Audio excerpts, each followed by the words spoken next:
Gónadas. La diferenciación de las gónadas se da en la séptima semana y depende de la inducción de las células germinales primordiales que surgen del epiblasto y migran por la línea primitiva hasta llegar al epitelio de las crestas genitales en la sexta semana.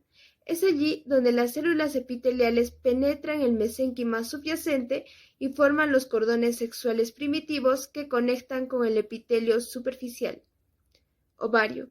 Estos cordones se disocian en grupos que ocupan la porción medular, desaparecen y son sustituidos para formar la médula ovárica. Además, por la continua proliferación del epitelio, se constituye en la séptima semana los cordones corticales que se dividen en el tercer mes en cúmulos aislados y se forma el folículo primordial. El sistema indiferenciado de conductos y los genitales externos se desarrollan bajo la influencia de las hormonas. Durante la fase indiferenciada existen dos sistemas ductuales, el conducto mesonéfrico y el conducto paramesonéfrico. En cuanto a los conductos genitales femeninos, en presencia de estrógenos y en ausencia de testosterona, los conductos paramesonéfricos se convierten en los conductos genitales principales en el embrión femenino, que forman las tubas uterinas, el útero, el cuello uterino y el segmento superior de la vagina. En ausencia de testosterona, los conductos mesonéfricos en la mujer se degeneran. Regulación molecular. El gen WN4 es el gen de determinación ovárica. El producto de este gen estimula la transcripción del gen DAX1, un miembro de la familia de las hormonas nucleares que inhibe la función del SAX9. Además que este gen es el responsable de la diferenciación ovárica. Los estrógenos también están implicados en la diferenciación sexual y bajo su influencia los conductos paramesonéfricos o de Müller son estimulados para construir las tubos uterinas, el útero, el cuello uterino y el segmento superior de la vagina. Además, los estrógenos actúan sobre las gónadas externas en la fase indiferenciada para dar origen a labios mayores, labios menores, clítoris y segmentos inferiores de la vagina. Luego del contacto entre los conductos paramesonéfricos y el seno urogenital, se van a producir dos evaginaciones conocidas como los bulbos senovaginales. Estos dos bulbos se van a proliferar y van a formar la placa vaginal sólida. Y es en esta misma placa que la distancia entre el útero y el seno urogenital se va a incrementar, debido a que la proliferación va a continuar en su extremo craneal, siendo al final del quinto mes donde va a finalizar su canalización.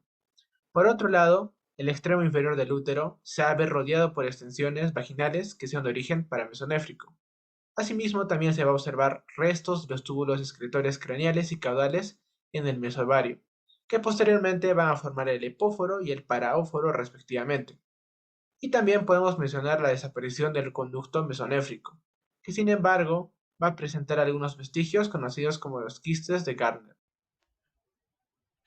Durante la tercera semana de desarrollo, las células del mesénquima que se originan en la región de la línea primitiva migran en torno a la membrana cloacal para constituir un par de pliegues cloacales un tanto elevados.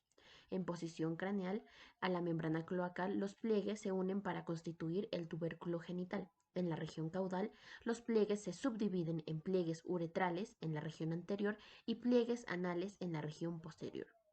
Mientras esto ocurre, otro par de elevaciones llamadas protuberancias genitales se hacen visibles a cada lado de los pliegues uretrales que vendrían a ser los labios mayores en el embrión femenino. Los estrógenos son los que estimulan el desarrollo de los genitales externos en el embrión femenino. El tubérculo genital solo sufre una elongación discreta y constituye el clítoris. Los pliegues uretrales se transforman en los labios menores. Las protuberancias genitales crecen y dan lugar a los labios mayores. El surco urogenital se mantiene abierto y constituye el... Ahora hablaremos del descenso de los ovarios. En este caso, el descenso de las gónadas en el feto femenino es considerablemente menor que en el masculino. Los ovarios, por último, se ubican justo por debajo de los bordes de la pelvis verdadera.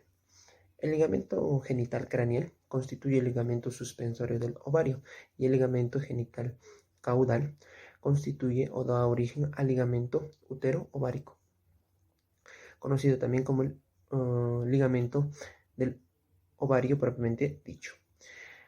De la misma manera, da origen al ligamento redondo del útero. Este último se extiende hasta los labios mayores. Para concluir, podemos mencionar algunas anomalías femeninas, como el útero unicornius con una sola vagina, el útero bicordis con dos vaginas, el útero bicornis con un solo cuello, el útero semitabicado, el útero tabicado y el útero arqueado.